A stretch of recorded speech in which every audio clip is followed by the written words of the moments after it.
નમસ્તે મિત્રો.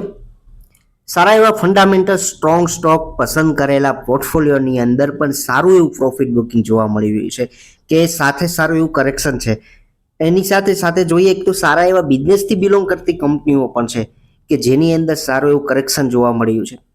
કયા કારણો એવા જોવા મળી રહ્યા છે કે ટોપ 5 ઉપર નિફ્ટી પણ નથી જોવા મળતું કે એની સાથે તમારા પોર્ટફોલિયોની અંદર સારું એવું કરેક્શન છે? શું આ પ્રોફિટ બુકિંગનો સમય છે કે આવનારા સમયની અંદર હજુ પણ આ માર્કેટની અંદર હજી પોર્ટફોલિયો ડાઉન કરી શકશે? શું હવે કરવું જોઈએ કે ડાયવર્સિફાય કરી નવા સ્ટોક કરવા જોઈએ કે સારું એવું પ્રોફિટ બુકિંગ કરીને અલગ થઈ જવું જોઈએ કે હજુ રાહ જોવી જોઈએ? આ તમામ કારણોને આપણે ધ્યાનમાં લેવા જોઈએ, કારણ કે આવનારા સમયની અંદર પણ એક સારી એવી ગ્લોબલ સમસ્યા પણ ઊભી છે કે શું હજુ પણ સમસ્યાઓ ઊભી થઈ શકશે? આ બધી વસ્તુ ધ્યાનમાં રાખવી જોઈએ. એના માટે આ વિડીયોની અંદર આપણે ડિટેલ્સમાં વાત કરીશું. સ્ટોક ઓફ ગુજરાતી લાયન્સ ચેનલમાં તમામ મિત્રોનું હાર્દિક સ્વાગત છે. જે ફર્સ્ટ ટાઈમ વિઝિટ કરે છે ખાસ મિત્રો એન્ડ સુધી વિડીયો જુઓ, વિડીયો સમજો અને સબસ્ક્રાઇબ કરો તમારા મિત્રો સાથે શેર કરો. વિડીયોની અંદર આગળ વધીએ. હાલ પોઈન્ટમાં કે નિફ્ટી 50ની અંદર વાત કરી કે 24,162ના લેવલે ટ્રેડ કરતો જોવા મળી રહ્યો છે. માર્કેટ શરૂ છે, હું જ્યારે વિડીયો બનાવું છું ત્યારનો આ એટલા પોઈન્ટ ઉપર જોવા મળી રહ્યો છે. 24,452 ઉપર આપણે સોમવારના રોજ જોવા મળેલા. ત્યાર પછી ભયંકર વોલેટિલિટી સેશન જોવા મળી રહ્યું છે કે ટોપ હાયર ઉપરથી સેલિંગ પ્રેશર જોવા મળી રહ્યું છે કે જ્યારે જ્યારે નવો ટોપ બને છે ત્યારે એક સેલિંગ પ્રેશર જોવા મળી રહી છે. ઘણા સમયથી કે વાત કરીએ કે 25,000 ઉપરના લેવલ ઉપરથી જે આપણને ડાઉનફોલ જોવા મળ્યો છે ત્યાંથી તો ઘણા એવા ડાઉન છે.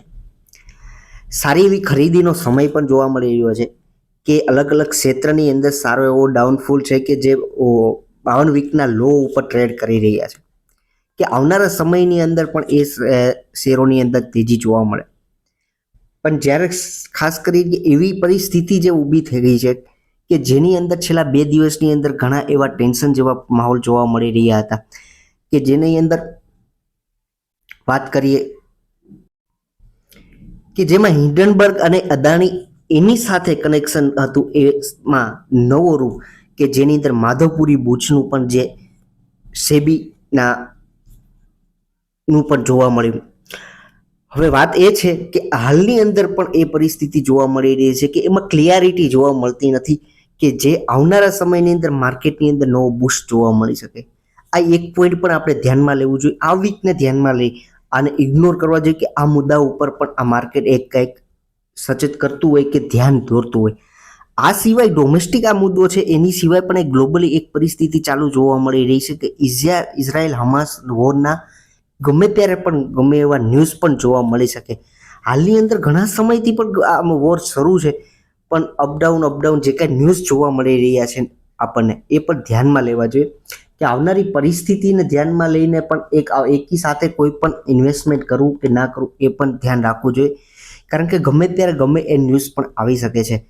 એની સાથે યુએસ માર્કેટની અંદર પણ અત્યારે મંદીનો માહોલ જોવા મળ્યો, પણ આવનારા સમયની અંદર જ્યારે પણ ચૂંટણી છે ત્યારે પણ વોલેટિલિટી સેશન છે જે ગ્લોબલી લેવલે ઓલ વર્લ્ડની અંદર પણ જોવા મળી શકે છે, કારણ કે યુએસની અંદર જ્યારે મોટું કરેક્શન આવશે તે ગ્લોબલી લેવલે તમામ માર્કેટને નીચે લઈ આવશે. આ પણ એક ધ્યાનમાં રાખવા જેવો મુદ્દો છે. એની સાથે તેની આપણી ખાસ આઈટી કંપનીઓનો બિઝનેસ છે, એના યુએસ કન્ટ્રી યુકે સાથે પણ બિલોંગ કરીને છે. આ પણ એક ધ્યાનમાં રાખવું જોઈએ. કે બીજી વસ્તુ વાત કરીએ કે આપણા પોર્ટફોલિયો વિશે, કે જે આપણો પોર્ટફોલિયો છે અત્યારે સારો એવો બિલ્ડ થયેલો હોય, સારું એવું પ્રોફિટ તમને મળી રહ્યું હોય, સારો ગેઇન થતો હોય, તો તમારે એમાંથી થોડું ઘણું પ્રોફિટ બુકિંગ પણ કરી શકે એમ છે, કારણ કે પોર્ટફોલિયોને એક ડાયવર્સિફાઈ કરવાનો એક આ સમય દેખાઈ રહ્યો છે કે આવનારા સમયની અંદર આ બધા મુદ્દાની અંદર જો ડિટેલ્સની અંદર બેડ ન્યૂઝ પણ જોવા મળશે તો આ પરિસ્થિતિની જોવા આપણને મળી શકે એમ છે. એના માટે એડવાન્સ જે કાંઈ પ્રોફિટ તમને સારું એવું કોઈ પણ શેરમાં જોવા મળી રહ્યું તો ઉપરના પ્રોફિટના જે કેપિટલ તમારો છે એ પણ લઈ શકો છો કે ઉપરના જે કાંઈ ફ્રી ઓફ વાળા શેર છે એને છોડી દો અને આવનારા સમયમાં જ્યારે પણ ડીપ મળે, આવું વોલેટિલિટી સેશન જોવા મળે, સારી એવી મોટી ડીપ પણ જોવા મળે, ત્યારે એ શેરને ધ્યાનમાં રાખવા જોઈએ. ખાસ કરીને એ શેર કે જેની અંદર સારી એવી તેજી જોવા મળી હતી એવું સેક્ટર જે કે રેલવેની સેક્ટરની અંદર વાત કરું, ડિફેન્સની અંદર વાત કરું, મલ્ટીબેગ સ્ટોક્સ થયેલા છે, સારામાં સારું રિટર્ન આપેલું છે, એ સ્ટોક તમારી પાસે છે તો અત્યારે તમારો વ્યૂ હજી આવનારા 5 વર્ષ સુધી હોલ્ડ કરવાનો છે તો મિત્રો એક પણ શેર વેચવાની જરૂર નથી. સારી એવી તેજી હજુ આવશે આની અંદર, પણ અત્યારે તમારો વ્યૂ શોર્ટ ટર્મનો છે એટલે કે હાલના 1 થી 2 વર્ષની અંદર તો આ શેરની અંદર કોન્સોલેટ થઈ શકે એમ છે કે આ શેરના ભાવ છે એક દાયરામાં રહી શકે એમ છે. સ્ટોકના શેરના ભાવમાં કોઈ ખરાબી નથી, તમામ શેર સારા છે. આઈટી ક્ષેત્રને ડિફેન્સના જે લીડરશિપ ધરાવતા શેર છે.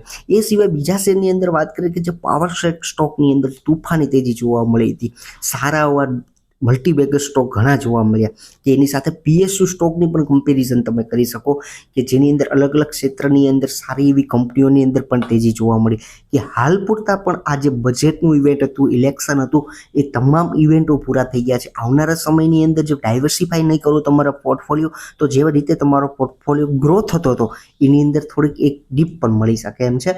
એટલા માટે આ વસ્તુ ધ્યાનમાં રાખવી જોઈએ.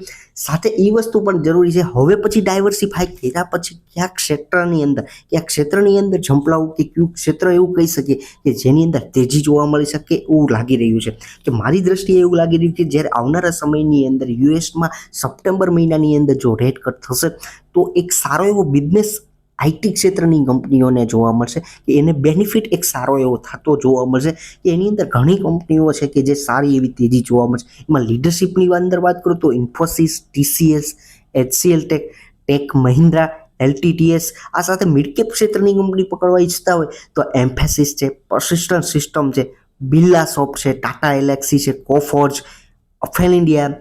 સ્મોલ કેપ સ્ટોકમાં જવું હોય મિત્રો તો FSL છે, લેટેન્ટ વ્યૂ છે, ફર્સ્ટ સોર્સ લિમિટેડ FSL કે જે કંપનીઓ સારી એવી તેજી આવનારા સમયની અંદર પણ દેખાડી શકે એમ છે કારણ કે એટલા બધા આ અપટ્રેડની અંદર જોવા નથી મળેલા કે શેરની અંદર છેલ્લા 2 વર્ષની અંદર કોન્સોલેટ કરેલા શેર છે. એની સાથે બીજું એવું ક્ષેત્ર છે ફર્ટિલાઇઝર ક્ષેત્ર કે ઇન્ડિયાની અંદર સારો એવો વરસાદ જોવા મળી રહ્યો છે કે આવનારા સમયની અંદર પણ સારી એવી રૂરલ એરિયાની અંદર એગ્રો ક્ષેત્રની અંદર સારી ડિમાન્ડ જોવા મળી શકે એમ છે કે ફર્ટિલાઇઝર ક્ષેત્રો છે એની અંદર પણ સારી કંપનીઓ કે જે RCF છે, ચંબલ ફર્ટિલાઇઝર, દીપક ફર્ટિલાઇઝર, સારી એવી તેજી પણ આવા બધા તમામ ક્ષેત્રોમાં જોવા મળી શકે કે એની સાથે FMCG ક્ષેત્રની અંદર વાત કરો પણ એમાં પણ ડિમાન્ડ સારી એવી જોવા મળશે કે જેની અંદર આવનારા સમયની અંદર તહેવારો આવવાના છે કે 7મ આઠમથી લઈને નવરાત્રિ, દિવાળી, પછી ત્યાર પછી પણ નવા મેરેજ ફંક્શન કે મેરેજ પણ સારા એવા જોવા મળશે. આ તમામ ક્ષેત્રની અંદર સારી એવી ડિમાન્ડ જોવા મળશે. એની અંદર પણ FMCGમાં સારી એવી કંપનીઓ છે. ITC લીડરશિપમાં Marico, HUL, Dabur. Small કેપમાં જવું હોય તો મિડ કેપ ક્ષેત્રની કંપનીઓ પકડવી હોય મિત્રો તો તમારે LT ફૂડ્સ છે, હિન્દુસ્તાન ફૂડ છે, સારી એવી કંપનીઓ, જુબિલિયન્ટ ફૂડ છે, આ બધી કંપનીઓ સારી એવી એને સારું એવું રિટર્ન પણ આપી શકે એમ છે.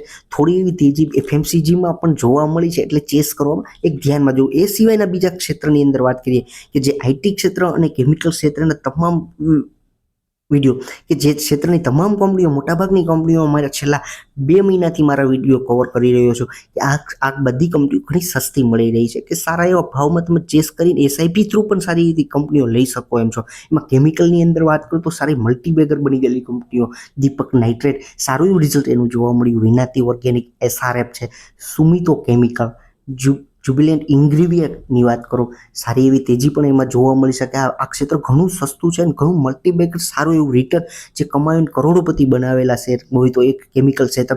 આ સિવાય ફાર્મા ક્ષેત્રની અંદર સારી એવી તેજી જોવા મળી છે કે જેની અંદર ઘણા શેર છે કે જે સારી એવી તેજી જોવા મળી અને સાથે આવનારા સમયની પણ હજુ થોડોક અપસાઇડ મુવમેન્ટ આપણને જોવા મળી શકે કે એની અંદર ઘણી કંપની કે Apollo hospital, Mankind pharma, Cipla, Alkem લેબની વાત કરું, યથાર્થ હોસ્પિટલ, સારી એવી કંપનીઓ જે ફાર્મા ક્ષેત્રની અંદર સારી એવી તેજી જોવા મળી શકે. પણ એક જ વસ્તુ મારું મિત્રો એક કહેવાનું છે આ વિડીયોની અંદર કે તમારો પોર્ટફોલિયો ડાયવર્સિફાઈ હશે તો એ સારો એવો ગ્રોથ થઈ શકે. કંપનીઓમાં કંઈ તકલીફ નથી પણ અમુક શેર છે જે ક્ષેત્ર સારું એવું દોડેલું છે એને ચેસ ના કરો.